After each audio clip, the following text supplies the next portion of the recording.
लोग कहते हैं कि आने वाले काल की खबर कैसे हो सकती है, किंतु वह तो पहले से ही सावधान करके आता है। काल सभी को सावधान करता है, किंतु लोग मानते ही नहीं हैं। काल आगमन के पहले पत्र लिखता है, किंतु काल का पत्र पढ़ना कोई नहीं जानता। बाल श्वेत होने लग जाएं तो मानो कि काल की नोटिस आ गई है। दांत गिरने लगे तो मानो कि काल की नोटिस आ पहुंची है और सावधान बनो। दांत गिर जाते हैं तो लोग नकली दांत लगवाते हैं। दांत गिरने लग जाएं तो समझ लेना चाहिए कि अब तो दूध भात खाकर प्रभु भजन करने का समय आ गया है। लेकिन लोग नकली दांत बनवाकर इसलिए लगवाते हैं कि पापड़ खाने का मजा आएगा। ऐसा कहाँ तक चलेगा? खाने से शांति तो मिलती ही नहीं, इसके विपरीत वासना और अधिक भड़कती ही है। मृत्यु की कई निशानियां बताई गई हैं। अरुंधति का तारा न दिखाई दे तो मानना चाहिए कि 1 वर्ष में मृत्यु होगी। स्वप्न में कीचड़ में शरीर धंसता हुआ दिखे तो मानो कि 9 माह में मृत्यु होगी। स्वप्न में कुमार के हाथी अर्थात गधे पर सवारी करने का दृश्य दिखाई दे तो मानो कि 6 मास में मृत्यु होगी। कान में उंगली डालने के बाद अंतर्ध्वनि न सुनाई दे तो समझो कि 8 दिनों में मृत्यु हो जाएगी। मृत्यु के लक्षण जानकर भयभीत मत होना। सावधान होने के लिए ही यह लक्षण बताए गए हैं। सावधान होने के लिए ही यह भागवत की कथा है। भागवत की कथा सुनकर परीक्षित कृतार्थ हुए। मरण को सुधारने के लिए भागवत शास्त्र है। जीवन को जो सुधारता है उसी का मरण सुधरता है। राजन, मरण को सुधारना हो तो प्रत्येक क्षण को सुधारो। रोज सोचो, विचारो, मन को बार बार समझाओ कि ईश्वर के बिना मेरा कोई नहीं है। इस शरीर को भी एक दिन मुझे छोड़ना पड़ेगा, अतः यह भी मेरा नहीं है। जब शरीर भी मेरा नहीं है तो मेरा है ही कौन? क्योंकि सभी संबंध शरीर के कारण ही उत्पन्न हुए। भावना करो कि न तो मैं किसी का हूँ और न कोई मेरा है। इस तरह ममता को हटाओ। संग्रह से ममता बढ़ती है, इसलिए अपरिग्रही बनो। तृप्ति भोग में नहीं, त्याग में है। ममता सिद्ध करने के लिए सबसे ममता रखो। व्यक्तिगत ममता दूर करो। प्रत्येक मनुष्य को चाहिए कि वह प्रत्येक क्षण सर्वात्मा सर्वशक्तिमान भगवान श्री कृष्ण की लीला का ही श्रवण, कीर्तन और मनन करे। इंद्रियों को भोग से नहीं, प्रभु स्मरण से, प्रभु सेवा से ही शांति मिलती है। दुख का कारण देह ही है। दुख भोगने के लिए ही तो देह मिली है ना। पाप ही ना किए होते तो यह देह और यह जन्म क्यों मिले होते। रामदास स्वामी ने दासबोध में लिखा है, देह धारण करना ही पाप है। मनुष्य हर तरह से सुखी नहीं हो सकता। हे राजन, मानव शरीर सुख के उपभोग के लिए नहीं मिला है।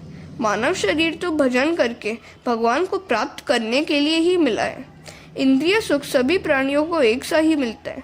शरीर संग से जो सुख स्त्री पुरुष को मिलता है, वही सुख कुत्ते को भी कुतिया के संग मिलता है।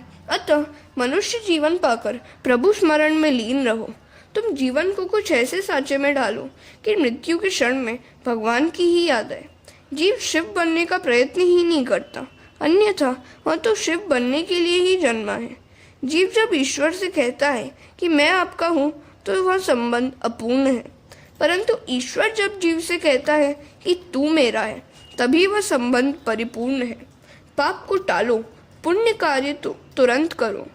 ईश्वर हमें पाप की प्रवृत्तियों से कभी नहीं जोड़ता, परंतु जन्मों के संचित संस्कार ही पाप करने के लिए प्रेरणा देते हैं। एकांत में ईश्वर भजन करो। मन को एकांत जल्दी एकाग्र बनाता है। एक ईश्वर में ही सबका अंत करना एकांत है। ईश्वर एक और अद्वितीय है। मन को एकाग्र करने के लिए एकांत में रहने की जरूरत है। गृहस्थ घर में संभाव नहीं रख सकता, वह फिर चाहे गीता का पाठ ही क्यों न करे। समत्वम योग उच्यते। गृहस्थ आश्रम के व्यवहार विषमता से भरे हुए हैं, वहाँ समता नहीं रखी जा सकती। गृहस्थ के घर में भोग के परमाणु भरे हुए होने के कारण घर में परमात्मा का सतत ध्यान करना कठिन है। भागवत में सुखदेव जी ने स्पष्ट कहा है कि जिसकी मृत्यु समीप आ गई हो वह घर छोड़ दे। गृहात् प्रव्रजतो धीरः। धैर्य सहित घर छोड़ो। पवित्र तीर्थ के जल में स्नान करो और पवित्र एकांत स्थल में आसन जमाकर बैठ जाओ। मन में प्रणव का जप करो। प्राणायाम से प्राणवायु को वश में करो। मन को अन्य विचारों से रोककर भगवान के मंगलमय रूप से जोड़ दो। मीराबाई ने एकांत में गिरधर के आगे नाचना तय किया था। उसकी टेक थी, मैं गिरधर के आगे नाचूंगी, तभी उसकी भक्ति सिद्ध हुई। एकांत में बैठकर पहले प्राणायाम करो। मन का प्राण से संबंध है, प्राण से मन भी स्थिर होता है। प्राणायाम के 3 भेद होते हैं। प्रथम पूरक प्राणायाम करना होता है। दाहिनी नासिका द्वारा बाहर की हवा अंदर खींचो। यह सब योग की प्रक्रियाएं हैं। महाप्रभु जी ने सुबोधिनी में कहा है कि योग को भी भक्ति का सहकार चाहिए। योग को जो व्यक्ति का साथ न मिले तो वह रोगी बन जाता है। बिना भक्ति का योग रोग उत्पन्न करता है। बिना भक्ति किए योग साधक नहीं होता। इतना ही नहीं, वह कभी कभी बाधक भी हो जाता है। भक्ति से योग किया जाए तो प्रभु के साथ संयोग होता है। योग से योगी मन को स्थिर कर सकते हैं, किंतु हृदय विशाल नहीं होता। हृदय की विशालता तो भक्ति और ज्ञान से ही होगी। इसलिए पूरक प्राणायाम से ऐसी भावना करो कि प्रभु का तेजोमय स्वरूप तुम्हारे हृदय में उतर रहा है, भगवान का व्यापक तेज तुम्हारे हृदय में आ रहा है।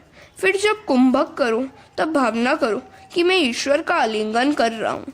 प्राण को शरीर में रोके रखना ही कुंभक है। उस समय ब्रह्म संबंध की भावना करो। उस समय सोचो कि मेरे प्रभु के साथ मेरा मिलन हुआ है, मेरे प्रभु ने मेरा आलिंगन किया है। यह ब्रह्म संबंध सतत टिक जाए तो मुक्ति मिलती है। मनुष्य इस ब्रह्म संबंध को सदा बनाए नहीं रख सकता। संसार के विषयों में मन को जाने देने से ब्रह्म संबंध भंग हो जाता है। फिर रेचक प्राणायाम करना होता है। बाई नाक से श्वास बाहर छोड़ना रेचक कहलाता है। उस समय ऐसी भावना करो कि मैं प्रभु के साथ एक हो गया हूँ, मैं भगवान से एक रूप हो गया हूँ, भगवान का बन गया हूँ। इसलिए मेरे पाप बाहर निकल रहे हैं, वासना बाहर निकल रही है, मेरे मन के सारे विकार बाहर आ रहे हैं और अब मैं शुद्ध हो रहा हूँ। जब तक कुछ ना कुछ लौकिक व्यवहार भी करना है तब तक मन स्थिर नहीं हो सकता। बाहर का संसार तो भजन में, कीर्तन में विक्षेप नहीं करता, किंतु मन का संसार अवश्य विक्षेप करता है। ब्राह्मण संध्या में अघमर्षण करता है। वह सोचता है कि मेरे पाप बाहर निकल रहे हैं।